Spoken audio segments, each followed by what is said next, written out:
मुझसे जीतने वालों को मेरा सलाम। तैयारी तो शुरू कर दी, लेकिन अब रास्ता बहुत मुश्किल है। मैं कोशिश कर रहा हूँ, लेकिन अंदर से वो आवाज नहीं आती कि कुछ करना है। कभी छोटी कभी बड़ी रुकावटें आती हैं और मैं रुक जाता हूँ।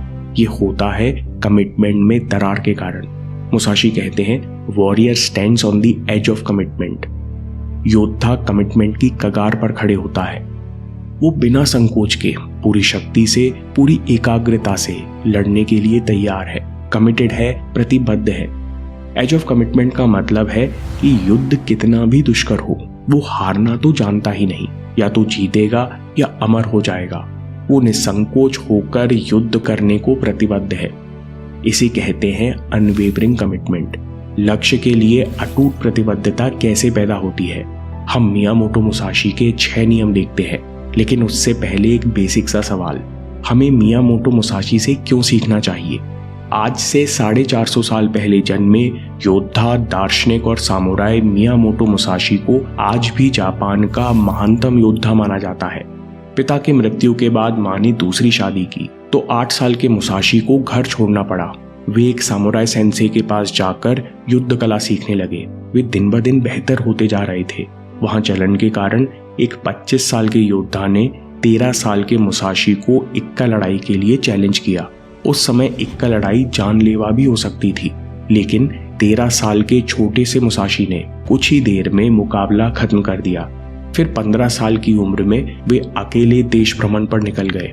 जगह जगह टीचर्स से मिलकर अपनी कला को बेहतर करते रहे। फिर अचानक 5 सालों के लिए वे दुनिया से गायब हो गए और क्यूशो के पहाड़ों में अकेले अभ्यास करते रहे। फिर वापस आकर उन्होंने कई युद्ध जीते। आप मियामोटो मुसाशी के कौशल का अंदाजा केवल इस बात से लगा सकते हो कि जब तक दुश्मनी ना हो तब तक सामुराई मुकाबले लकड़ी की तलवार से लड़े जाते हैं। लेकिन मुसाशी इतने माहिर थे, उनके वार इतने सटीक थे कि वे लकड़ी के एक बार से मुकाबला और कभी कभी इंसान भी खत्म कर देते। 30 साल की उम्र में उन्होंने एक ही मुकाबले में 60 तलवारबाजों को अकेले हराया। वे पूरा जीवन अपराजित रहे, लेकिन अब तक मुसाशी का मन खून खराबे से भर चुका था। वे अगले 60 साल अकेले रहकर ध्यान, अभ्यास और साधना करते रहे। वे मार्शल आर्ट्स के द्वारा आत्मज्ञान पाना चाहते थे। 20 साल अकेले अभ्यास करने के बाद मुसाशी ने अपने प्रिय शिष्य के लिए कुछ नियम लिखे। मुसाशी के नियम बहुत डायरेक्ट और प्रैक्टिकल है, जो आपको अटूट प्रतिबद्धता यानी अनवेवरिंग कमिटमेंट और दृढ़ निश्चय, रिलेंटलेस डेडिकेशन की मनोदशा समझने में मदद करेंगे। सबसे पहला नियम मुसाशी कहते हैं, do nothing which is of no use. ऐसा कुछ भी मत करो जो अनुपयोगी हो। किताब की शुरुआत में मुसाशी अपने शिष्य से कहते हैं कि ना मेरे हाथों में बहुत ताकत है, ना ही मेरे पैर बहुत तेज चलते हैं, फिर भी मैं पूरा जीवन अपराजित रहा, क्योंकि मैंने केवल उसी चीज पर फोकस किया जो आवश्यक थी और बाकी सभी अनावश्यक चीजों को त्याग दिया। यही मेरा तरीका है। दोस्तों, एक लक्ष्य है और उस तक जाने का एक रास्ता है। इस रास्ते पर चलना ही हमारा कर्तव्य है। मुसाशी कहते हैं, अब जो भी चीज तुम्हें इस रास्ते से डिगाती है उसे हटाते जाओ और पूरा जीवन ऐसा करते रहो। जब तुम ऐसा कर जाओगे तब तुम्हें ज्ञात होगा कि मास्टरी के लिए तुम्हें कुछ पाने की कोशिश नहीं करना, केवल तुम्हें डिस्ट्रैक्शन हटाना है। दूसरी बात मुसाशी कहते हैं, seek nothing outside of yourself. सारे जवाब तुम्हारे फोकस में छिपे हैं। मुसाशी कहते हैं, तुम्हारे बाहर ऐसा कुछ भी नहीं है जो तुम्हें बेहतर, अमीर, समझदार और तेज बना सके। मुसाशी अपने प्रिय शिष्य से कहते हैं कि स्टाइल और शैलियां अनेक हैं, लड़ने के तरीके भी अनेक हैं, लेकिन तुम केवल अपने मन को एकाग्र बनाओ।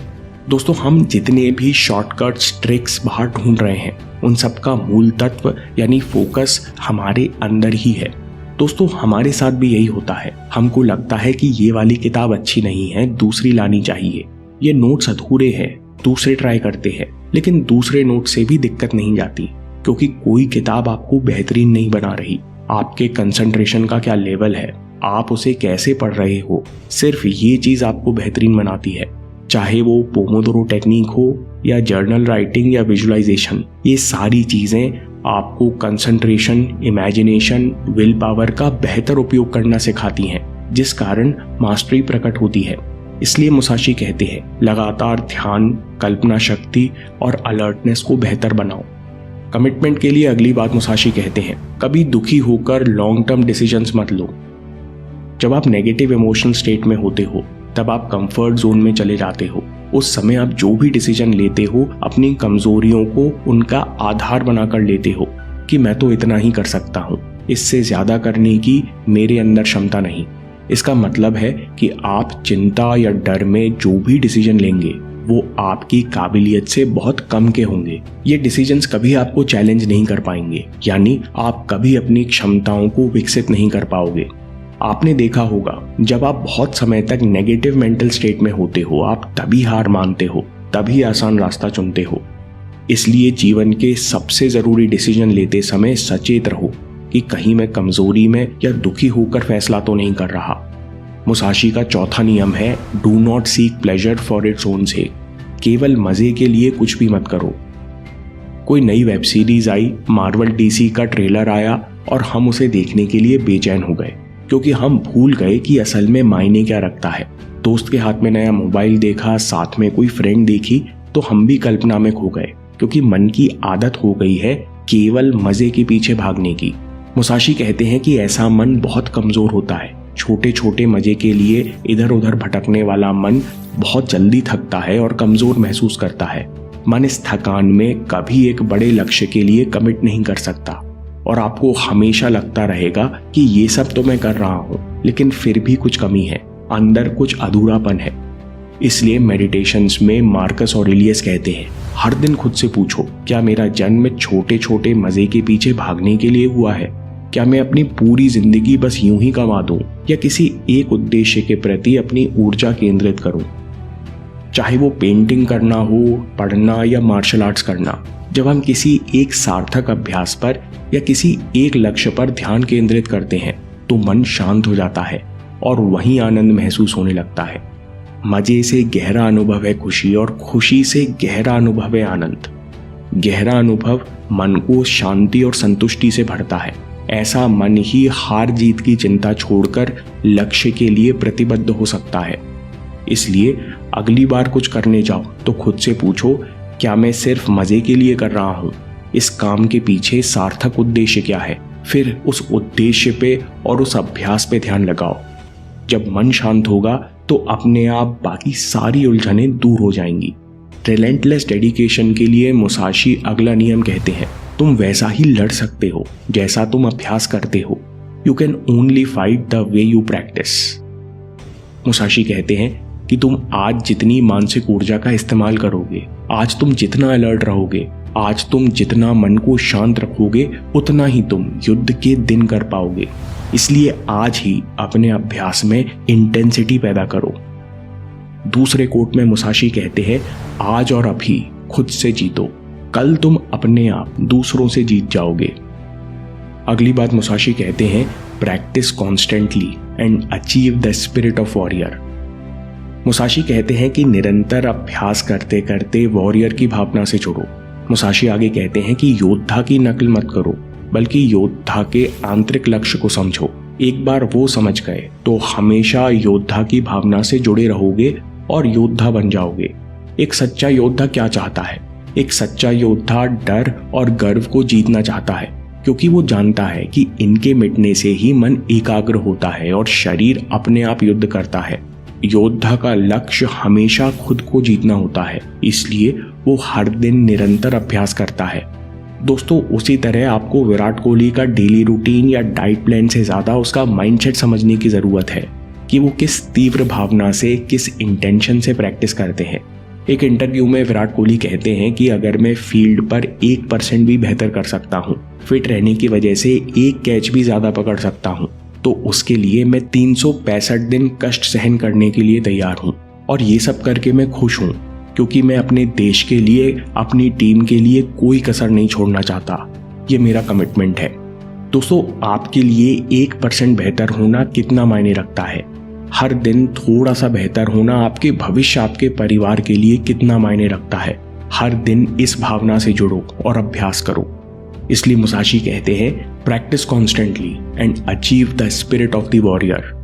समरी में पहला point, do nothing which is of no use. ऐसा कुछ भी मत करो जो अनुपयोगी हो। मास्टरी के लिए तुम्हें कुछ पाने की कोशिश नहीं करनी, केवल तुम्हें डिस्ट्रैक्ट होना छोड़ना है। दूसरी बात मुसाशी कहते हैं, seek nothing outside of yourself. सारे जवाब तुम्हारे फोकस में छुपे हैं। तुम्हारे बाहर ऐसा कुछ भी नहीं है जो तुम्हें ताकत, अमीर, समझदार या तेज बना सके। तुम केवल अपने मन को एकाग्र बनाओ। तुम जितने भी शॉर्टकट, ट्रिक्स और स्टाइल्स बाहर ढूंढ रहे हो, उन सब का मूल तत्व यानी फोकस तुम्हारे अंदर ही है। तीसरी बात, कभी दुखी होकर लॉन्ग टर्म डिसीजंस मत लो। जब हम कंफर्ट जोन में चले जाते हैं और वहां से डिसीजंस लेते हैं तो हमारी क्षमताएं कभी विकसित नहीं हो पाती। अगली बात, do not seek pleasure for its own सेक। केवल मजे के लिए कुछ भी मत करो। छोटे छोटे मजे के लिए भटकने वाला मन थक जाता है। थकान में कभी एक बड़े लक्ष्य पर कमिट नहीं कर पाता, जिस कारण हमेशा लगता है कि कुछ अधूरापन है, कुछ कमी है। अगली बात, तुम वैसा ही लड़ सकते हो जैसा तुम अभ्यास करते हो। You can only fight the way you practice. आज तुम जितनी मानसिक ऊर्जा का इस्तेमाल करोगे, आज तुम जितना अलर्ट रहोगे, उतना ही तुम युद्ध के दिन कर पाओगे। इसलिए आज ही अपने अभ्यास में इंटेंसिटी पैदा करो। आखिरी बात मुसाशी कहते हैं, practice constantly and achieve the spirit of the warrior. योद्धा की नकल मत करो, बल्कि योद्धा के आंतरिक लक्ष्य को समझो। योद्धा हमेशा अपने अभ्यास के द्वारा गर्व और डर को मिटाना चाहता है। वो हमेशा खुद से जीतना चाहता है। दोस्तों, आपके लिए हर दिन 1% बेहतर होना आपके परिवार और आपके भविष्य के लिए कितना मायने रखता है, इस भावना से जुड़ो और अभ्यास करो। दोस्तों, अगर आपको ये वीडियो पसंद आया तो आइडेंटिटी शिफ्ट मेथड पर अगला वीडियो देखिए। हम लोग बदलना तो चाहते हैं, पर हम खुद को हमेशा अतीत से नेगेटिव कहानी सुनाते हैं। बदलने का एक और रास्ता है, शक्तिशाली भविष्य से अपने आप को नई कहानी सुनाना शुरू करो, जिससे आपकी आइडेंटिटी बदल जाए। इसे कहते हैं 100% कमिटमेंट रूल। इस पर अगला वीडियो